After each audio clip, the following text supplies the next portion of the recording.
I always thought I knew what love and loyalty meant. I lived my whole life for my wife, for our family. And when she said that her biggest dream was to see the Eiffel Tower, I agreed without hesitation. I wanted to give her what would make her happy. We arrived in Paris, the city of light, the city of dreams. And when we stood before the tower, it glowed like fire in the night sky. My wife was radiant, her eyes were filled with joy. She laughed like a child receiving the most precious gift, and I felt I had done the right thing. But it was there in the crowd among tourists and street musicians that I saw another woman, a French woman. She was graceful, slender, with delicate features and eyes that pierced straight through me. I felt something collapse inside. I looked at my wife and saw in her my whole life.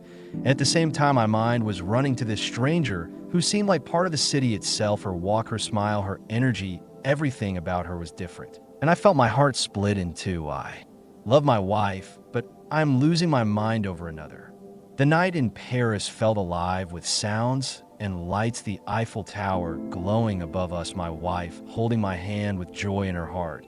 And yet my mind drifted to the stranger. Her presence lingered like a shadow in every corner. I turned, I imagined her walking alone through the narrow streets, her perfume carried by the breeze, her hair catching the city lights. And I felt something inside me that I could not control. I told myself I was here for my wife, for her dream, and for the love we had built. But each time my eyes searched the crowd, I hoped to see that woman again. I felt guilty even thinking about it. But the pull was stronger than reason. It was as if the city itself had placed her in front of me as a test of temptation I could neither resist nor ignore.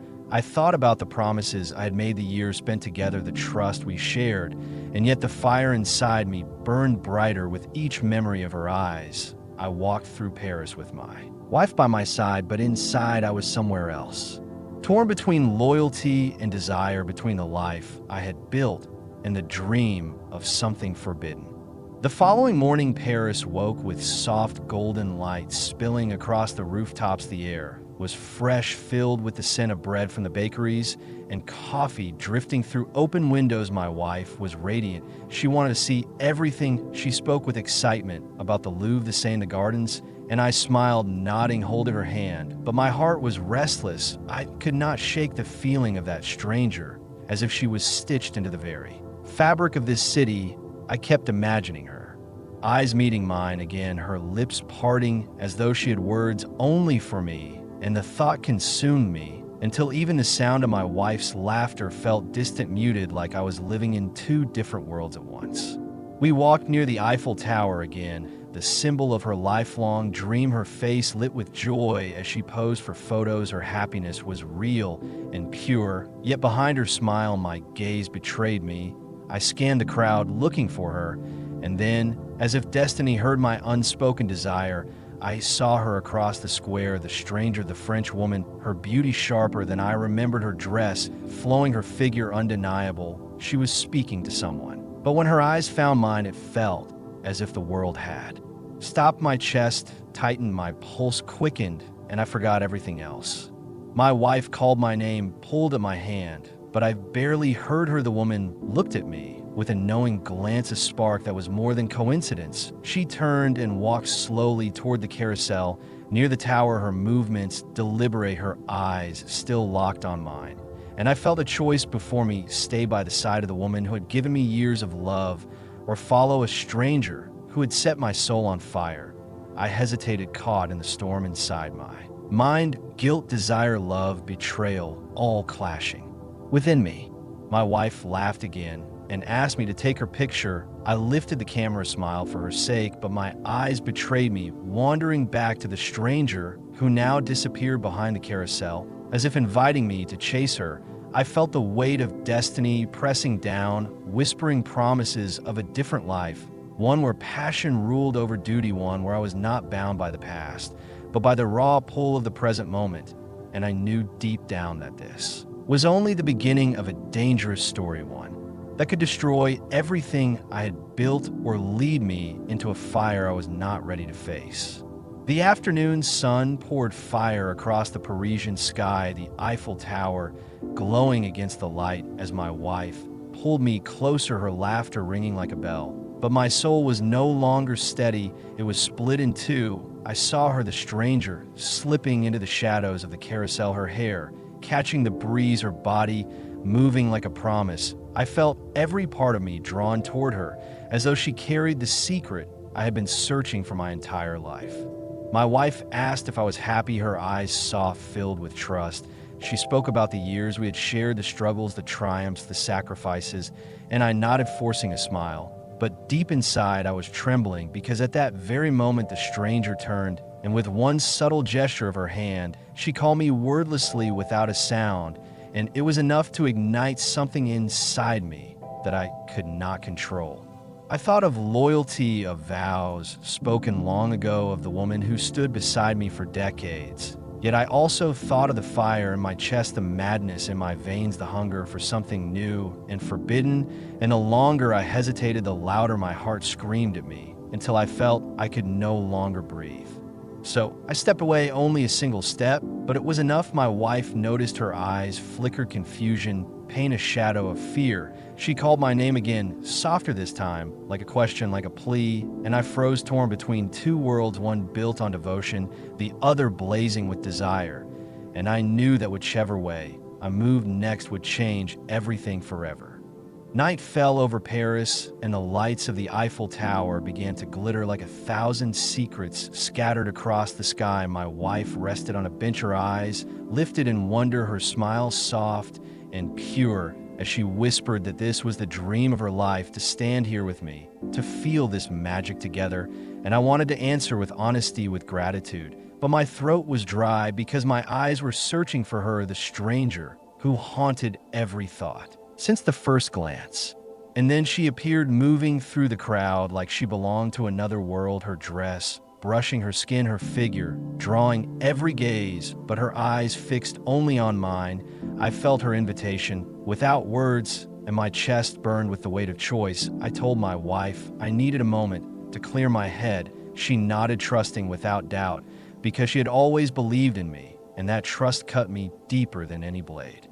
I stepped into the street and walked toward the stranger, every step a betrayal, every breath a confession.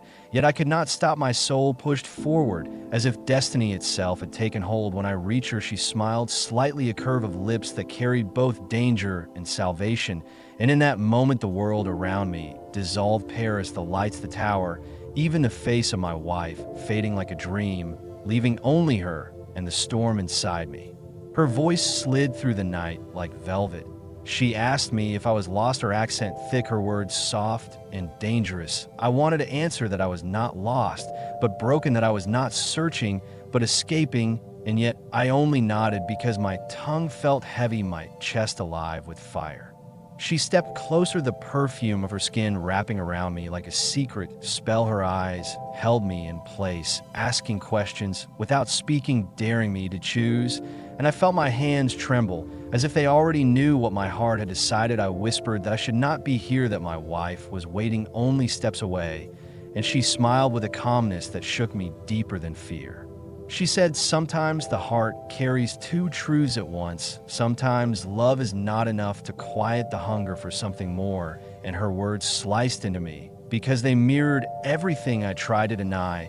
I wanted to turn back, to run to my wife, to hold her hand and promise her forever again. But the stranger placed her fingers on mine, and the world tilted as if gravity itself had shifted. For a moment, the city noise vanished, the laughter, the traffic, the glitter of the tower, all blurred into silence. It was just her and me standing on the edge of something irreversible, and I knew the next breath would seal my fate forever. The Eiffel Tower shimmered above us, each light a heartbeat echoing against the night sky, my breath heavy, my pulse racing. She leaned closer, her face so near I could see the spark in her eyes and the curve of temptation on her lips. My body moved without thought, pulled by a force older than reason, older than vows. I whispered that this was madness, that I had a wife who trusted me, who dreamed of this very night. And she only whispered back that dreams can break when the heart awakens to a new fire. And before I could resist, her lips touched mine, soft at first like a question, then deeper like an answer I never knew I was searching for. The kiss burned through me, wiping away, time wiping away, promises wiping away, everything except the raw truth of desire, her hands on my face, her breath mingling with mine. And in that moment, I felt both alive and destroyed, as if paradise and ruin had collided in my chest. Behind me, I imagined the silhouette of my wife, still sitting near the tower, still smiling at the lights, believing I was hers alone, and guilt tore through me like a storm. Yet I did not stop, because the hunger was stronger than the weight of shame, and I knew that nothing would ever be the same again. The night deepened over Paris, the lights of the Eiffel Tower shimmering above like a silent witness. My chest burned with fire, my mind racing with guilt and desire. Every step with her felt both forbidden and inevitable.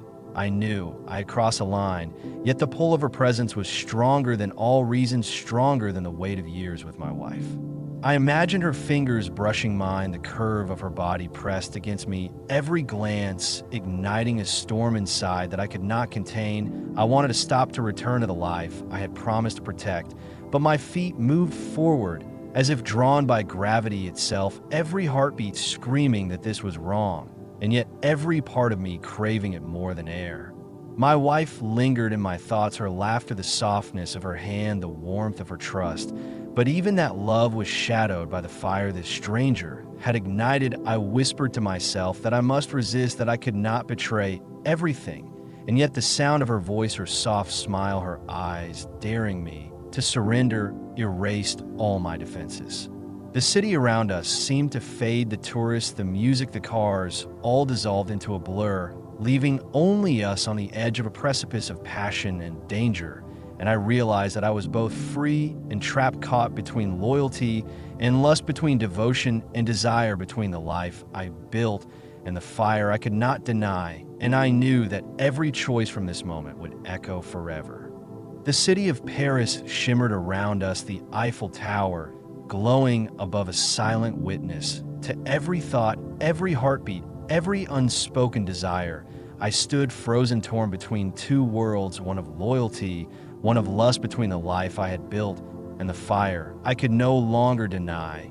My wife smiled, unaware of the storm raging in me, her hand in mine, the warmth of years of love and trust. And yet my eyes kept returning to the stranger, her presence, magnetic, irresistible, drawing me closer with every breath. I imagined the consequences, the vows, the promises, the trust that could shatter in an instant. And yet the pull of her eyes, the curve of her lips, the brush of her fingers against mine was a force beyond reason, beyond choice. I felt my body respond before my mind could intervene, every nerve alive, every thought consumed with temptation, guilt, and exhilaration. The crowd faded, the sounds of the city blurred. The only reality was the tension between what I knew was right and what I craved, the forbidden, the impossible, the intoxicating. And I knew that one step forward or back would change everything forever. And I felt the storm inside me reaching its peak, the collision of love, desire, loyalty, and surrender. And I realized that the night had drawn a line in my soul, and I must decide which side I would stand on, which world I would embrace, and which I would leave behind. The night had reached its peak, the lights of the Eiffel Tower flickering against the Parisian sky. My chest burned with fire, my mind racing with guilt, desire, and fear. I looked at my wife, her eyes filled with trust, her smile radiant, as if nothing could touch us.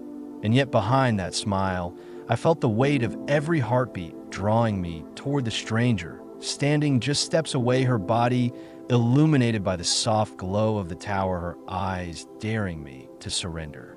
I felt torn between worlds, between loyalty and lust, between the life I promised and the fire I could not resist. Every step I took toward her was both betrayal and confession, every breath a storm of desire and fear. I whispered her name as if it were a prayer, and she reached for my hand, the warmth of her touch igniting a final tempest inside me. The crowd disappeared, the sounds of the city muted. The only reality was the collision of hearts, the impossible choice, the temptation, and the love that had built my life. I knew that the next move would define me forever, and with a deep shudder, I let the pull of desire guide me. My lips found hers, a kiss that consumed me, swept me away, and I felt both alive and destroyed in that single moment. The world had shifted forever, the life I had built. The promises, the love, the lust, all entwined in a storm that would echo for the rest of my days.